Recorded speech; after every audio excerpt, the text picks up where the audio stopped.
Starting something is never easy, and the film industry is no exception. The hardest part of anybody's career is always when they're first getting started. That's why on today's episode of the Producer Podcast Highlights, I'm joined by guests from season 10 of the show to talk about what they wish they would have known when they were first getting started in the film industry and how that can apply to future young film producers. So without further ado, let's get started.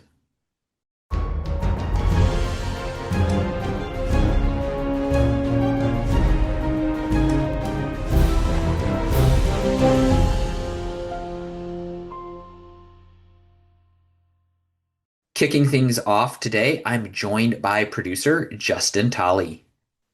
Have real conversations. You know, don't be scared to be seen as inadequate, because one, people will start rooting for you. Like if you're humble and you're honest and you're like, man, I really don't know that, educate. Mhm. And one, it gives them a sense of freedom where they feel like, man, I'm helping this guy out and I want to see him succeed. Now I've given him this advice and now I'm hoping he's succeeding. Same thing with the crew. I'm like, man, yeah, I've never done that. Like the first time we ever used a helium balloon on set, I'm like, I've never used one. How many texts does it take? Like what is all encompassing of this helium balloon that you guys want to use so bad? And so explain it to me like I'm five, you know. And so I mean, because no one knows everything. I mean, I probably feel like I know maybe 5% of what I need to know in the industry. Mhm. And so I'm always looking for counsel and advice. Um, one, it gets us on the same page. So I would say with young producers, especially, man, don't be afraid to ask questions that you don't know. Don't, there's this whole narrative in the industry, fake it till you make it. Just, uh, I don't, I, there's a difference in fake it till you make it and try to figure things out. There's a difference because like sometimes when I'm hiring a young guy, and if it's a lower budget project, man, I don't have the bandwidth to teach you how to do your job. So I Right. need you to be a little proactive. And so I've had people that I pulled it into accounting and I'm like, hey man, you know, I need you to help me figure out payroll. This was on like very early, low budget stuff. And so the guy's calling the IRS, he's calling CPAs and he's, trying to figure it out himself. That's great. And I'm honest with him because I'm like, man, I don't know how to do it. I've hired you so that you can take that off my plate and figure it out. And then on the other side of that coin, though, it's like, one, I don't want to pretend that I know everything. Like when someone was first hiring me, I'm like, yeah, I've never done that, but man, I'll give it a shot. Right. And so I think young producers starting out, it's one, man, seek advice, seek counsel, get a good prayer support, and have a mediator. Like have a established way. Hey, if there's disagreements, how are we going to fix it? What's Mhm. the protocol for solving a problem? Like my first protocol. Anytime I hear a problem, I call the other producers. I'm like, hey, just want you to be aware, this is an issue. This is how I'm planning to handle it. What do you think? You know, that way I've come up with a solution. I've shared them. I've let them in on the problem. I've come up with a solution. And then if there's any advice they can give me, they feel free to give it to me. And now from the sunny West Coast, I'm joined by producer Carolina Gropa. I would be really intentionally looking at who is doing really interesting work on social media, on YouTube, the TikTokers, the influencers, who are the folks that are creators that are really interesting in what they're doing and how can I partner with them to figure out where they're going and amplify what they're doing.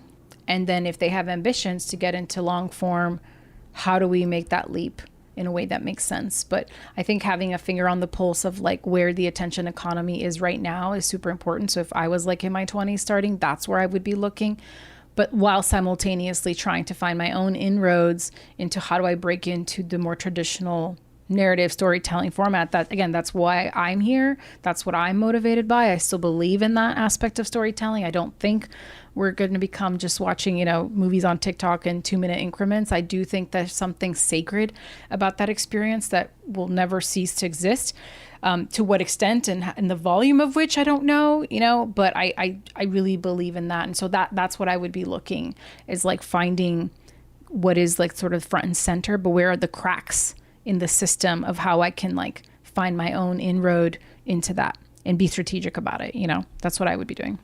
It's definitely an important thing to do nowadays. And I know I have a Pinterest board that when I see cool channels or cool projects, it's Yeah. like I'll save it to those for reference in the future. It's really inspiring, and it's a great reminder of like how much you can do on your own these days, right? When I was coming up, like the iPhone hadn't even come out yet. You know what I mean? Like the YouTube had just started. Like I've really lived through a big explosion of access that people have now. And everyone says this, like, you have your phone to shoot a movie on your phone, but it's true. Like you can literally create anything. And I think that's paralyzing in a way because it's so much access and opportunity that it's like, what do you do? Where do you start? So I applaud the folks that like figure that out for themselves and become creators in their own right and are doing such interesting work that fills them and fulfills them, and I'm so curious to see like what is coming up and who's coming up in this moment that we're living in that we don't even know about that are going to be like just breaking through in this really cool way. I think that insurgence of like new energy, new ideas, new voices is part of what makes our industry so intoxicating because there's always something that keeps you kind of back in the. Next up, we'll hear from Doug Weiss. Yeah, I would find out if there is a film that you could go and like apprentice under with another producer and learn about like how, their processes, what are they doing, just make connections with other producers and see if you can uh, go on and be, like an office assistant or even apprentice, yeah, be with an experienced producer to kind of learn things and maybe you can help them in some way to do that or you can maybe can you come on to the project as a producer in a lower capacity maybe you could be a producer and work just in a specific area maybe you're helping with their marketing, coordinating all their marketing on set, or the stuff that is needed to kind of drive some of the marketing and distribution. You could come on, as a producer in that area. So I think there's that, but that's more if you're kind of in that lane. But if you're an actual filmmaker, um, you could uh, just say, "Hey, I'm gonna find a project that needs a producer, and just go out and be part of that. Of look for somebody that was wanting to make a short film, and then just come on, as a producer for that, and then just work your way up to where you're getting to be invited to do more and more projects." Continuing the conversation, I'm joined by Chris June. I think especially back then, have fun. Like my first project uh producing, I just taking it so serious, right? I mean, the whole thing is I remember so I'd already been doing a bunch of stuff before this, but 9/11 hit and I remember driving into work and just thinking about the world and everything like that. I'm like, you know what? I make cartoons for a living, right? And so, um, and so I mentioned, from Cloudy with a Chance of Meatballs, Phil Lord and Chris Miller.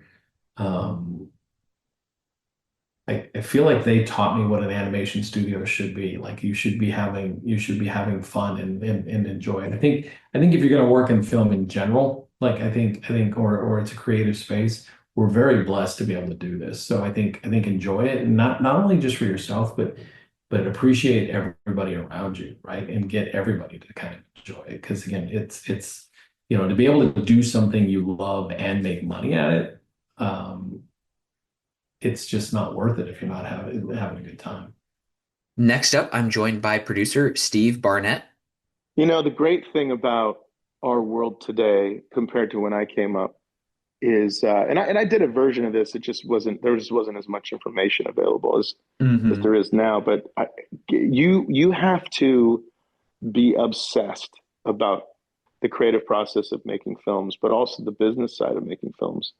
There's so much online behind the scenes. I just watched the behind the scenes of Saving Private Ryan again last night. I watched it a bunch of times because it's one of my favorite films, and I'm just so blown away by what they accomplished from a producerial Hmm. aspect of that film, building that, the town at the end and the amount of wardrobes and just everything about that film is incredible to me.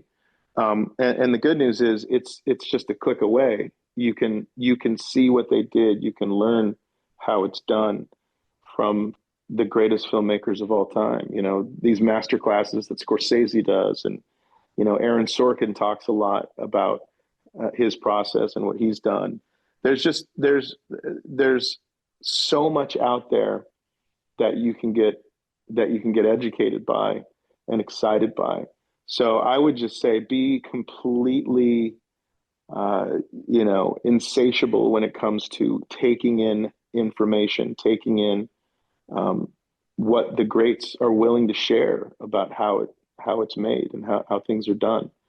I also think for a producer, I think you have to think on the other side of the equation too. Like I said, storytelling is one thing, but the financing and the distribution, the marketing, and all of the things that go along all the things that allow you to be creative has to have as much attention as the creative side. So, Hmm.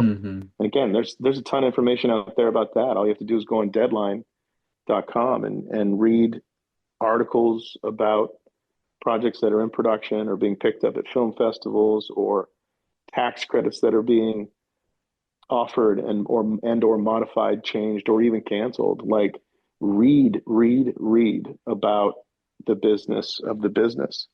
And you match that with, like I said, a massive appetite for creativity, and I think you'll be fine. And finally, rounding out this episode of the Producer Podcast highlights, I'm joined by producing couple Richie and Bethany Johns. I think my piece of advice would be that no job is too small.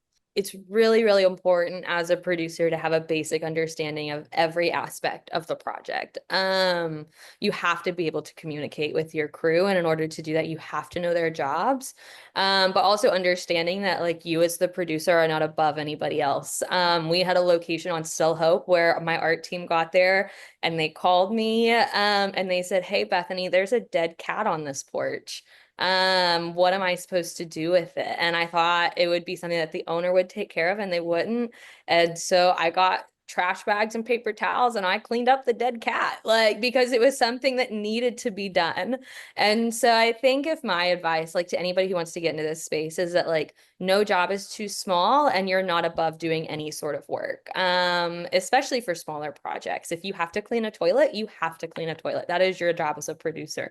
If you have to pick up a dead animal, you have to pick up a dead animal. That is your job as a producer. And hopefully you might get to do the fun things too. Like talking with your cast and doing the more glamorous things, but there's no job that's too small or a job that's beneath you, because at the end of the day, like your job is to take care of the team that you've hired and to make sure that your project gets done on time and on budget. And so that's just going to require anything and everything of you, depending on the project size and the size of your team. If Bethany were to write a producing book, it would be, something titled like Cleaning Up the Dead Cat rather than Save the Cat. Uh, I've never smelled a smell so foul in my life. Like that cat will stick with me for the rest of my life. I can't imagine. yeah, I would tell, I'd say that similar idea is, knowing what you're signing up for. And that is, yeah, sometimes, the best example I can give was even just a couple weeks ago. I was in Utah, just working with a team there to consolidate our some storage units that we have for a project. Very manual labor. I was in the weeds too, with the team, moving boxes, loading things up, weighing them. And it's super hot in Utah, and July, and wasn't fun work. And then 2 days later, I was in LA for a premiere, and on the red carpet, dressed up. And so, like, I think literally, there's not a better picture of what producing is. That within 2 days, it looks very different. And that's the thing I love about it, that it isn't just a 9 to 5, sit at your desk, what you're doing every single day is differently. And being able to pivot and yeah, just roll with the punches and fill a need when there is a need. And your job is to alleviate problems from your team and the crew. And sometimes that means you're the only one that's able to do it in that moment. And so rather than complaining about it, like, you just have to do it. And it's hard work. It is going to be long days, long hours.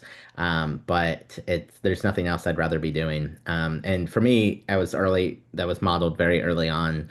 At a young age, um, it was like at a church event in my small rural church in Ohio.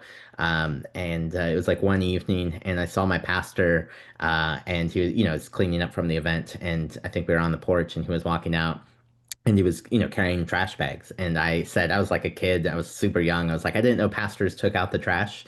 And he's like, well, this one does. And that's something that stuck with me. And he's that mentor has since gone to be with the Lord, but he modeled what it meant to be, as a servant leader, in the context of a church. That's, the daily things, and that's something that's stuck with me as a producer, because you have to carry that same mentality of servant leadership and being able to do whatever it takes. And like Bethany said, that's the same exact thing. So, yeah, that's probably what I'd kind of lead with. And with that, we're going to wrap up this episode of the Producer Podcast Highlights and get back to doing what we do best, producing projects. Stay tuned for more new episodes of the Producer Podcast coming in 2026. Until next time, make sure to pick up your copy of The Producer's Life book. Subscribe to the show so you don't miss a single episode. And as always, thanks for listening.